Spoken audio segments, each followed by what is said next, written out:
What's up, everybody? Happy Wednesday night. It is bookkeeping beer and BS. I think I'm live. I'm gonna check the old phone ski here and just check my page. We're live. All right. So I'm gonna do one share here quick. I'm gonna just share it to my feed. If you're out there and you're picking this up, I'm gonna be talking about S Corp election tonight. Why that saves you a bunch of money, and you may know that. I'm going to walk through the math of how that works tonight, and I'm just going to do it live. And this will be a short one. This will be a quickie, 30 minutes or less, maybe if I'm lucky. But I'm going to try to dive into that. And hit me with questions, but I'm going to try to keep it just real quick, short, simple on S Corp stuff. I'm going to share this just to my feed so it is out there. If you're watching this and you know small business groups that are out there where people could benefit from getting their business set up correctly from a tax legal standpoint, go ahead and give this a share so that other people are getting this. I'm not going to share it around here. I will be watching my feed as you got questions. Brendan McCaffrey in the house. Zig is in the house. I know Brendan's already working on this stuff, so Brendan can probably chime in and like say what he's going through because he's doing this right now. But I want to, like, a lot of us have heard, oh, we should be an S Corp or an LLC taxed as an S Corp. There's a few different ways to get it done. Your CPA can advise you on the best way to do it for you. I'll talk a little bit about that, but mostly I want to talk about the math and why it makes sense. Before I do that, let me take a swig of beer because this is keeping beer and BS. Now I'm ready to talk about S Corps. Wait. No, I'm ready to talk. So, foremost, an S Corp is a tax status. It's not a legal status. So LLC is like a very common business setup.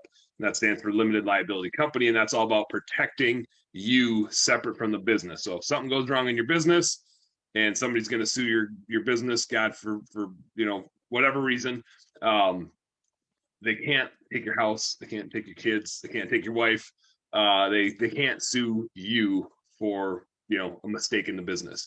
So that's a limited liability company. That's an LLC. If you are a sole proprietor, you'd be crazy not to get that set up. Whether you're hiring people or not hiring people, it's just good to like separate your business from yourself for legal reasons. Now, if you set up an S Corp just as like a standalone S Corp, it has those same legal protections. An S Corp does something more though when it comes to taxes. And you could just set up an S Corp straight up. Now, an S Corp comes with some baggage, if you will, where if you are a legit S Corp, you have to have a board, you have to keep minutes. There's like some goofy things like how many owners you can have and how you do distributions gets regulated. So there's some baggage that comes along with just straight up being an S Corp. We have an S Corp at Blue Skies. That's like a holding company that is basically kind of like our investment tool.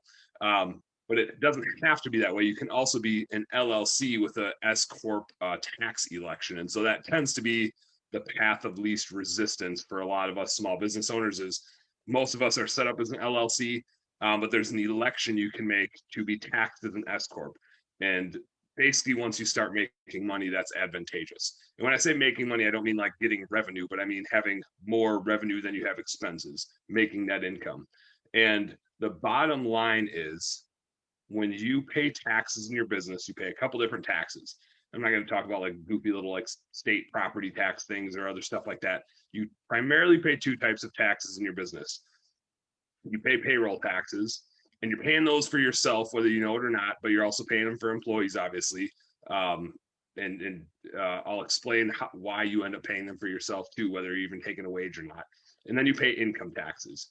So on the payroll tax side of it, when you're a small business owner, unless you're set up as an S Corp, whether you're a sole proprietor, an LLC, whatever partnership, what have you, when you make money, the IRS is going to make you pay payroll taxes on all of that, whether you pay it to yourself or not.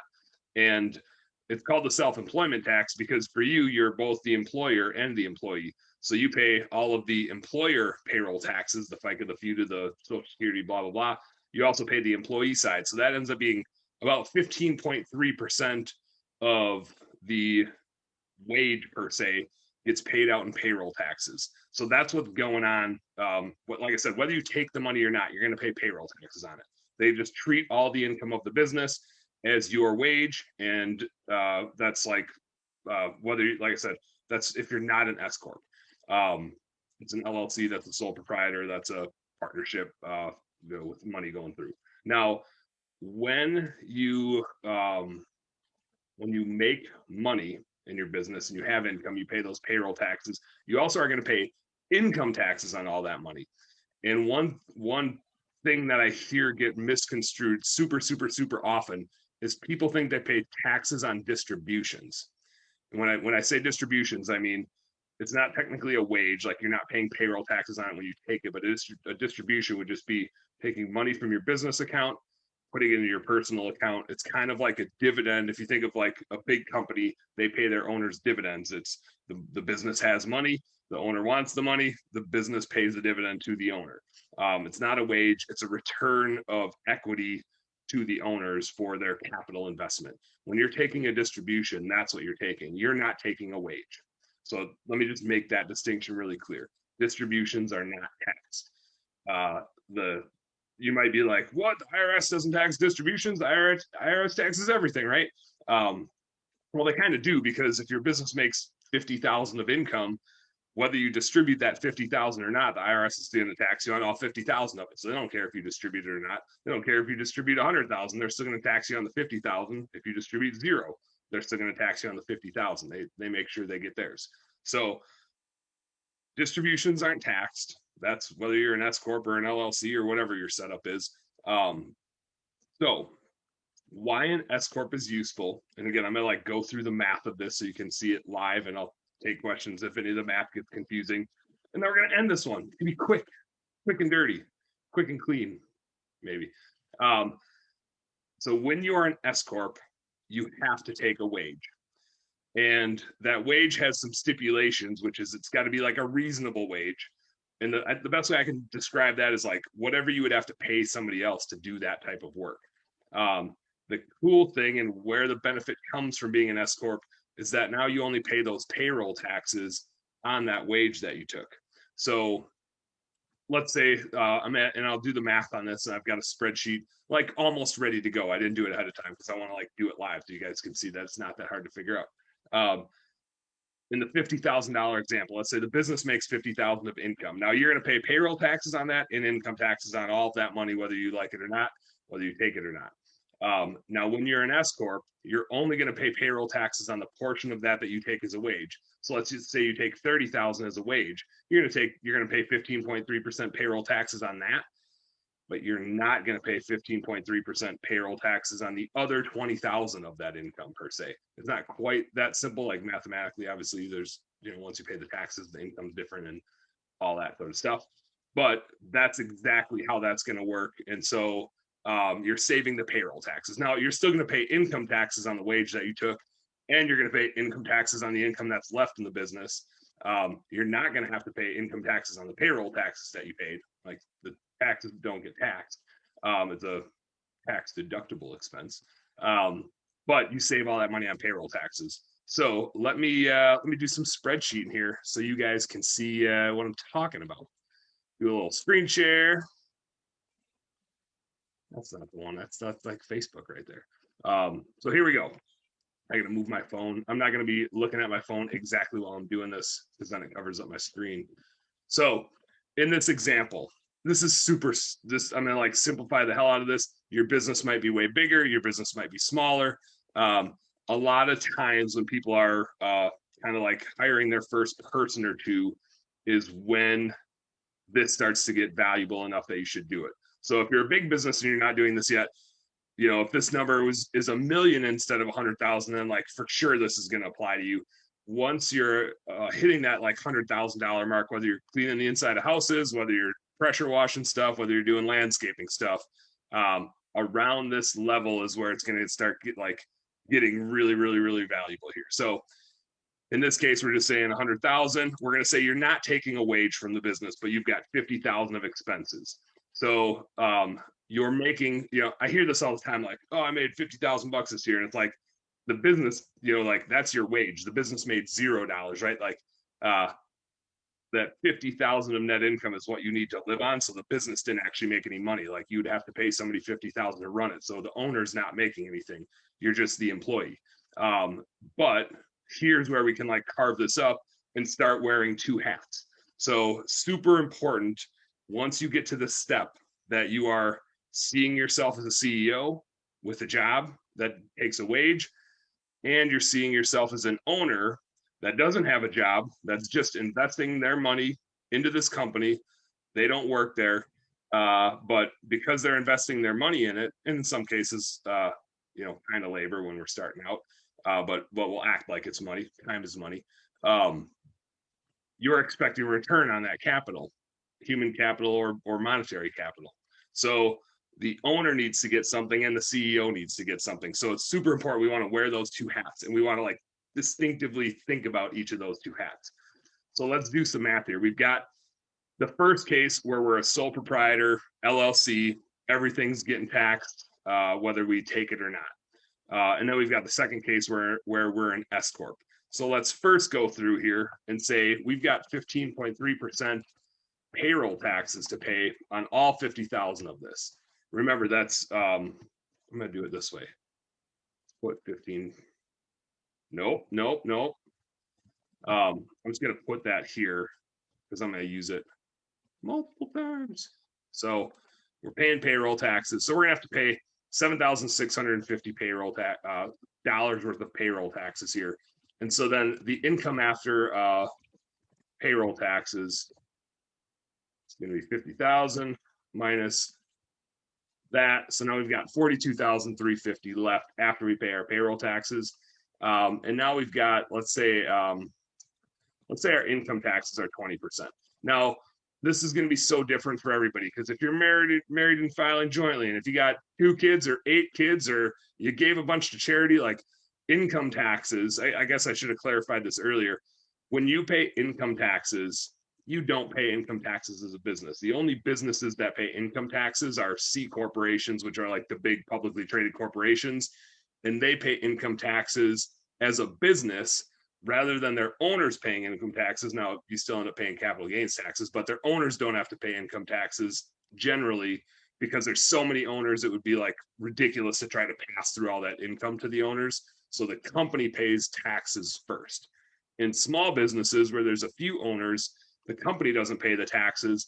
All that income flows through to the owners at their different percentage interests, and that gets taxed. So when you pay income taxes, it's not your business paying the tax, it's you paying the tax. Now, because it's derived from the business making money and that all flows through to you, it's common that you would distribute money out of the business to help you cover your taxes, but it's not really a tax. It's not a business expense. It's not a business cost. You pay taxes as an individual. It just happens to be that most of your income is probably coming from your business. So this income tax rate it's like, it has nothing to do with your business. It has everything to do with your personal situation. So this could be 10% or it could be 50%. Let's say 20 for this example. So I'm put a little 0.20 there. And kind of out of breath, so this is nice to take a little break and punch the numbers in here and take a swig.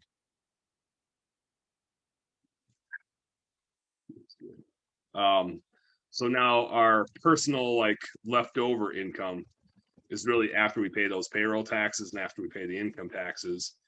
And notice, right, all 50,000 of this, whether we distribute it any or not, like I don't even have distributions in here because it doesn't matter. Now you would probably distribute at least that 16,000 to cover your taxes because you're gonna have to pay 16,000 in taxes if the business made 50 in this case. And then maybe you distribute some of that 30,000. Maybe you keep some of it left in the business to reinvest in marketing for the next year, whatever. But like, don't be fooled. You're paying taxes on this 50,000. If you left it all in the business, you still have to pay taxes on it. So in this case, we really are taking home like 34,000 bucks.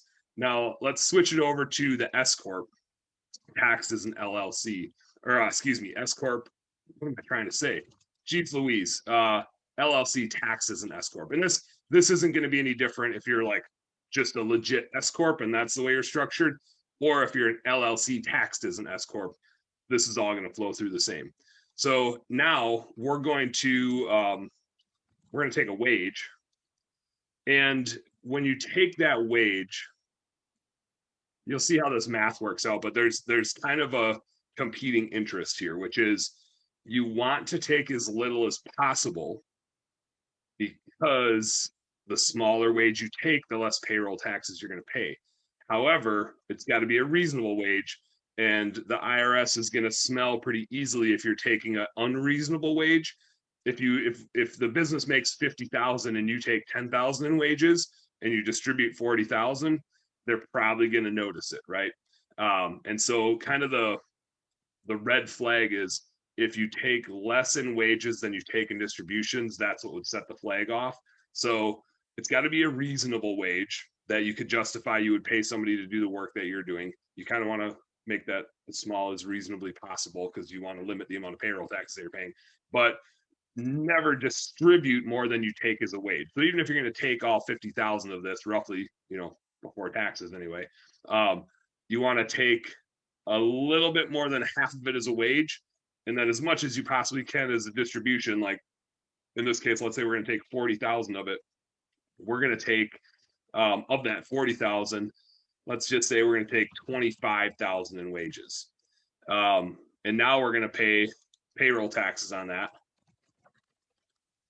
And it's going to be at, I'll write in here so you can see it, 15.3% payroll taxes. That doesn't change, but now we're paying that 15.3% times 25,000 instead of times 50,000, because we're only paying payroll taxes on what we took as a wage. So you can see like savings, boom. Now there's still, the business is not really making 50,000 in this case. So it's like net income is kind of false because this is going to come right out of the business. The business is going to pay these payroll taxes when you pay your wages, and it's going to be an expense. So now this is like, oh, I forgot to, like punch my formula in there would be useful, I guess. So really this is like the true net income of the business now. So I'll just call this like adjusted net income. And then I'm running out of screen room. Sink these down a little bit. I got a lot of room in here. Adjusted net income after payroll taxes. All right, and now you're going to pay your 20% income taxes on 46,175. Now, this is where you have to like give a little bit back, because in this case we only paid income taxes on 42,350. Here we're paying income taxes on more because we had less in payroll taxes. And actually, so this shouldn't be adjusted net income. I guess the goofy thing here would be you're gonna pay, let me redo this.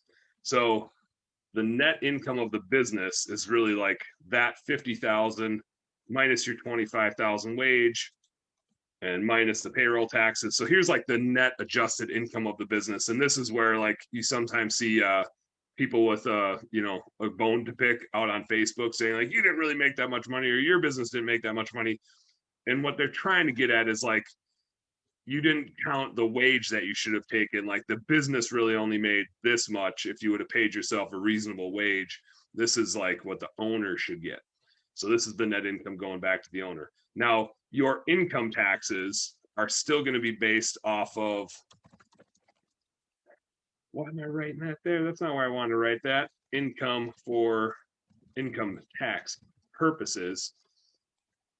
You are still going to pay, based on your wage plus this. And actually it would be your wage minus the payroll taxes. You get the idea. So it was that 42,350 that we had before. So here's what you're going to pay income taxes on before. Oh no, that's silly, because that's the one I had before. I got to take that back out of there. Okay, so now we're paying income taxes on more just because we had that $25,000 wage. We had, and I know this isn't like super mathematically correct. I'm trying to like thread the needle of keeping it simple to show you guys the math. So anyway, we've got the wages that we took. We have the net income of the business, and like you're going to get your W-2 at the end of the year, and that's going to show you like the taxes. And when you get the W-2, right, like these taxes have already been taken out. but you paid some of it here. You pay the income taxes on your W-2. You're still, and so like you already have that amount netted out, but for all intents and purposes, let's assume none of the taxes were taken out on your W-2 and it all flowed through to the end of the year. So it was one lump sum. But you're going to pay the same amount of taxes on this wage for income purposes as, you know, the money that's net income of the business, the W-2 and the net income of the business, which will come through on Schedule C, I think it is. You're going to pay taxes on both of those. So we're paying income taxes on this 46,000. So if we do that math, 46,000 times 2. So we're paying more in income taxes. Here we paid 8,500 in income taxes. Now we're paying 9,200. But if we do that math, we got our income, we pay our income taxes. Here we've got $36,940 left. When we were just a sole proprietor LLC, we've only got $33,880. So if we do that difference, we just saved $3,000. And that's a pretty small business, right? That's 50,000. And again, distributions don't come into play at all. We said $25,000 wage because we said you needed to take 40. So this would be like you paying yourself 25,000 and you would distribute yourself another 15,000 if you were going to take 40,000. Now, again, that 15,000 doesn't really matter because you're going to end up paying income taxes on all $50,000. That's like the bottom line. It's the payroll taxes that you save. It's here you're paying 7,600 in payroll taxes. Here you're paying 3,800. So I'm going to check my phone to see if anybody has questions. But that's the bottom line, you guys. It's as simple as that. Have your CPA look into it. Like I said, your income tax situation is always specific to you. Maybe there's a reason you shouldn't do it. If that mid income number is like close to 0, then it probably doesn't make sense because you wouldn't have enough wiggle room to take a wage. So that net income number, if it's over like 20, 25,000, now you start having enough wiggle room to take a wage, and now it starts to make sense. Anything over like 20, 25,000, I would say you should be taxed as an S Corp. Let me hit some comments. Rob says, get your S Corp together, Dan Plata. I see what you did there, Rob.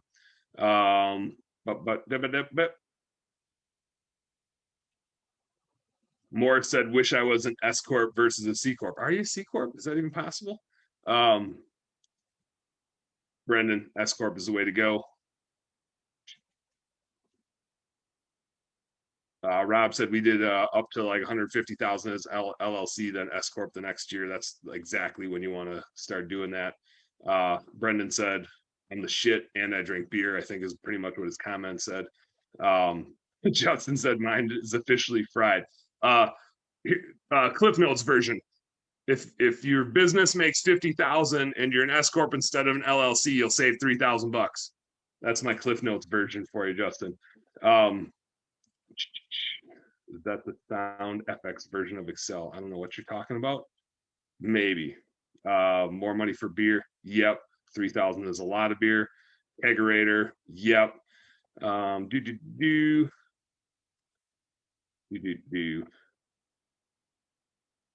Yeah, Brian has a good point. Brian Crowder says, be very careful once you're an S Corp not to mix your money, keep things separate, or you get a big tax bill. I would say once you're not just, chucking his truck and you're building a business, even right off the get-go, keep the two separate. It gives you so much clarity. Even if you need to take money out of the business, having that separate business bank account where you actually have to do like a distribution out of it to get the money out of it, you will never regret having that clarity of keeping business and personal separate. It just makes your life easier to tell what the hell's going on. But B, if you ever get audited or anything goofy happens, or if you want to sell your business, it like legitimizes your business to have that business stuff separate. Yeah, you're gonna like use the business card for personal stuff, and you're gonna end up buying business stuff on your personal card. That's very easy to handle if you have decent bookkeeping going on. It's either a distribution or an investment. But if you don't have that like set up to know when you're doing that, you got a ball of yarn that gets unraveled real quick. Josh Stoll says perfect timing. I owe Josh a call tonight yet. His accountant just schooled him up on it. Soggy Dog, Todd Till's in the house. He and I are going river fishing pretty damn soon here. Just gotta wait for the snow to melt, but man, today took like half of it off. Justin owes me a phone call. Switching to S Corp. They're shooting for 250,000 this year. That's what's up. All right. That's my crash course in why to be an S Corp. Like I said, you got like 11 days to do it. So I just wanted to throw this content out there real quick, short and not dirty, super clean content.